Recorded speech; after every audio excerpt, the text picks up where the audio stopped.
Oi pessoal, boa noite. De novo aqui para falar para vocês sobre algumas novidades tecnológicas em algumas indústrias, produtos, serviços, processos e tecnologias, né?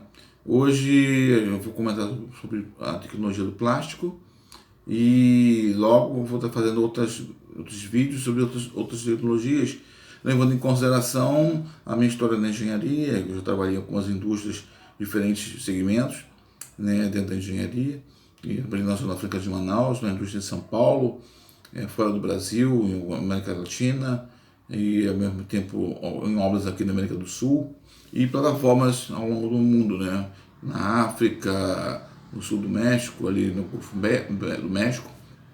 Então, assim, eu tenho algo para compartilhar com vocês. E hoje, aqui na minha empresa, cuidando de consultoria nas áreas de engenharia, e mais focado na gestão do segmento da gestão integrada, né? Agregando, apesar de ser normas da ISO, né? Agregando conceitos em que possamos dar consultorias e auditorias em diversos segmentos da indústria. Hoje eu queria falar especificamente sobre o segmento da indústria plástica, para falar para vocês entenderem um pouquinho do que é um plástico. O plástico é um polímero, tá? Constituído de inúmeras moléculas chamadas meros, unidades repetidoras. Como você falar, o plástico demora a degradar a natureza, porque as unidades repetidoras são longas, são cadeias de 10.000 meros. Então, são cadeias longas, por isso a dificuldade em quebrar. Uma outra coisa é o arranjo atômico do plástico. Ele tem uma fase cristalina e uma fase amorfa.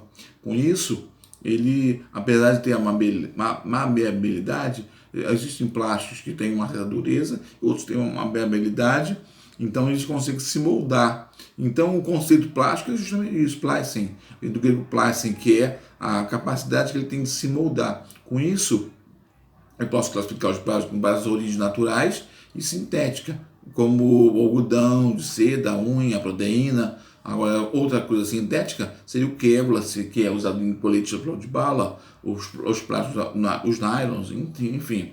Mas classificação mecânica do plástico, eu tenho o termoplástico, o termorrígido e o elastômero. O termoplástico e o termorrígido, a diferença é que um tem a capacidade fusibilidade, ou seja, o termoplástico ele consegue se fundir, né? E é como no metal, que tem ali a taxa de deformação plástica e elástica, ele atinge o limite e não volta mais. No caso, no plástico, ele tem uma fusibilidade de se fundir. No caso do termoplástico, os termorrígidos não. Eles não, quando se fundem e se deformam, sem retornar à fase inicial. Já o elastômero são as borrachas, são os copos borrachosos.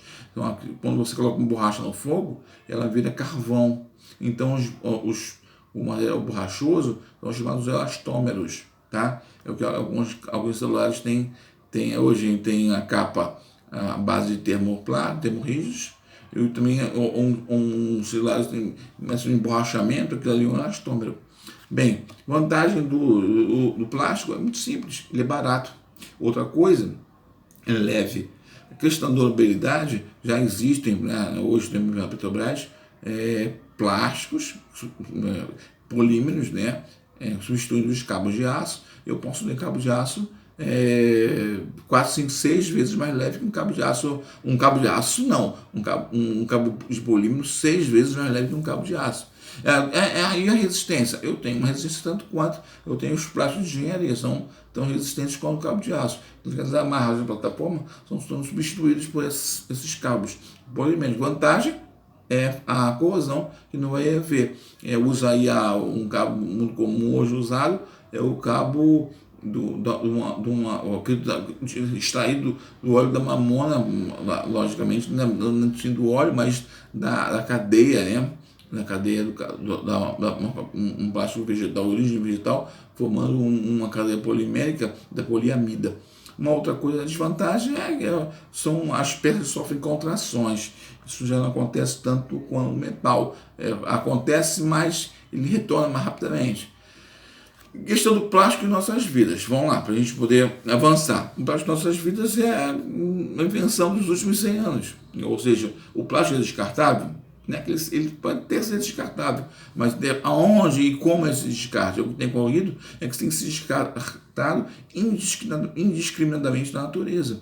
Então, ele é prático, ele é leve, é higiênico, é durável, é reciclável e oriundo na nafta. Logicamente que é do produto do petróleo, mas também tem os plásticos de origem, não plástico, mas tem o e compõe de origem natural, no caso da borracha, que é mais para o lado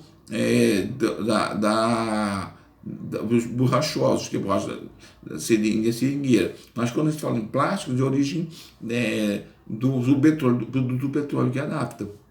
Mas enquanto a leveza, durabilidade, descarte, principalmente o descarte, não quer dizer que um fator de educação vai tornar que esse material seja mais bem reaproveitado. Hoje, por exemplo, em 2014, nós tínhamos quase 40% de plástico, né? A indústria plástica no Brasil dominando. Hoje, nós estamos em 2020, quase 60% a mais é indústria plástica. Você vê na China, por exemplo, o número de produtos plásticos, né, as quinquilharias chinesas que são vendidas, né, em grande quantidade.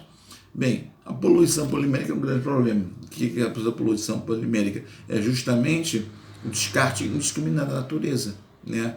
Que os rios, animais têm sofrido um grande problema, porque são produtos que levam muito tempo a se degradar.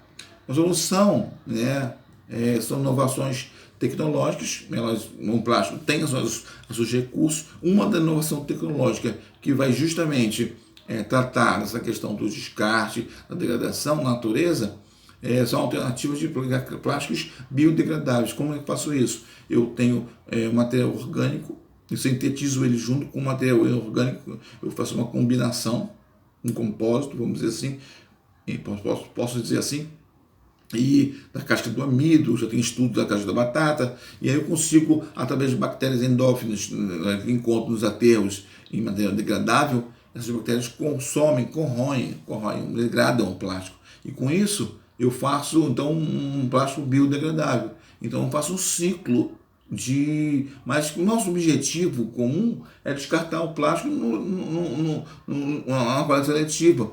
E quando ele voltar para um lixão ou para um aterro, ele volte com material descartável, com material reciclado descartável.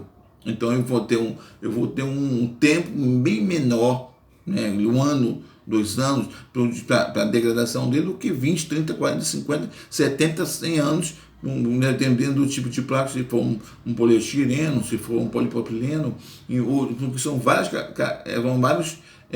cadeias para o plástico de utilização. O copinho de café, por exemplo, o canudinho, e foi substituído pelo canudo de papelão, mas em compensação nós temos aí o copinho plástico, que é de poliestireno, que não resolve. Hoje você trocou o copinho o canudinho pelo copinho. Uma outra coisa é também uma inovação tecnológica interessante do plástico, é que eles conduzem calor. Evidentemente, a gente aprende na escola, no ensino médio, que o metal conduz calor, é um bom condutor de calor, e o plástico é um mau condutor. Ele é um mau condutor, mas ele também conduz. Quando eu agrego ao plástico argilas, né, uma técnica da engenharia de nanocompósitos, eu posso então me trocar prótons. Aí eu tenho os plásticos protônicos, né? As membranas protônicas. É muito usado em motor hidrogênio, com as células e outros motores, né? Células combustíveis.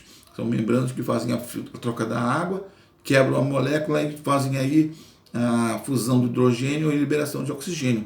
São as membranas protônicas. Os detentores dessa tecnologia são os americanos pela membrana na funda do POM. Porém, nós já fizemos estudos, eu faço parte de uma equipe aqui no Brasil que estuda e investiga uma membrana formada por poliéter-cetona, que é um PEIC, parte de engenharia, e o poliestireno. E mais um compatibilizante lá no Rio Grande do Sul, um laboratório do Rio Grande do Sul tem parceria.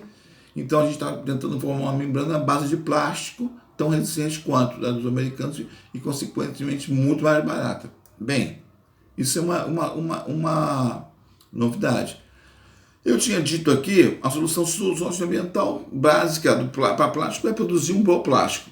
E a gente já falou aqui, avaliar a biodegradabilidade, a solução de reciclagem orgânica polimérica, que é justamente esse ciclo, né, que eu falei anteriormente, a eleição de uma reciclagem convencional e moldar novos plásticos, produtos plásticos sustentáveis.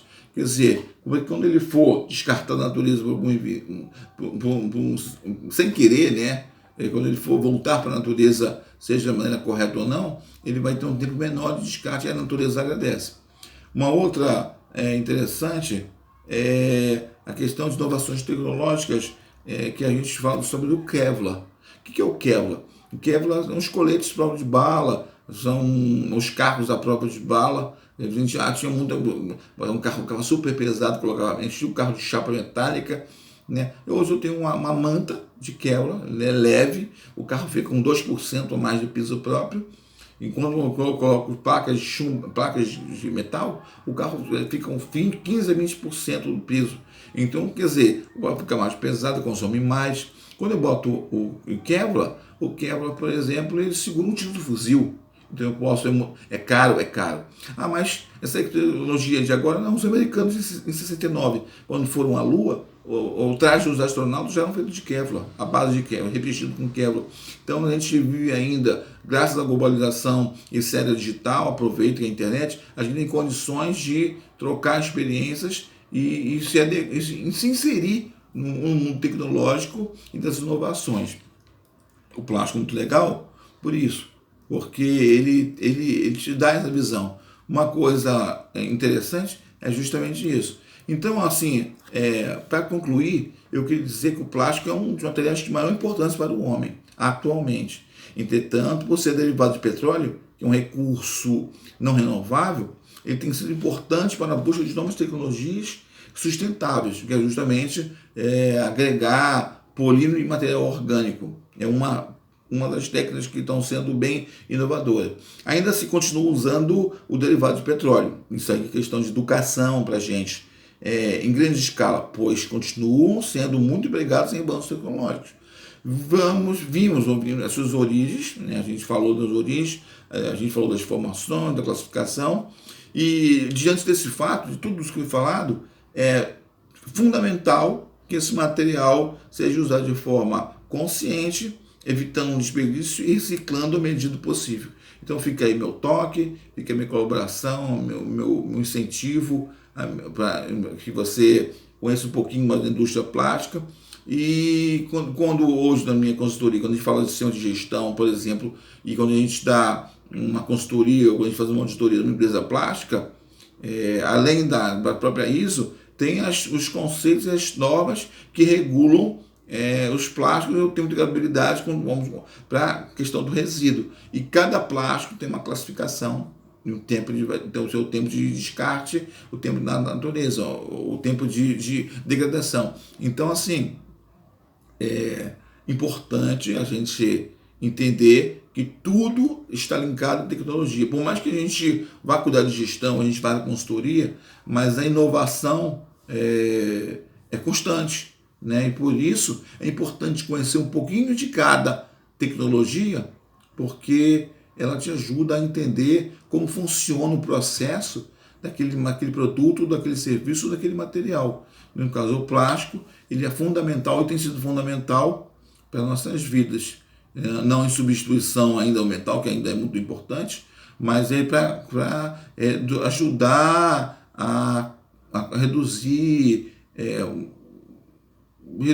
despesas e ao mesmo tempo como a gente costuma ver com uns cabos em plataforma, que foi um grande avanço em relação à corrosão, cabos poliméricos. Mas enfim, eu deixei aqui minha contribuição para vocês.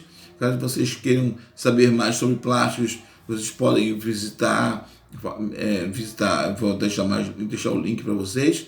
Vocês podem me chamar no LinkedIn, vou botar no LinkedIn, e a gente pode trocar mais informações sobre polímeros, né? E é isso. Muito obrigado e boa noite a todos.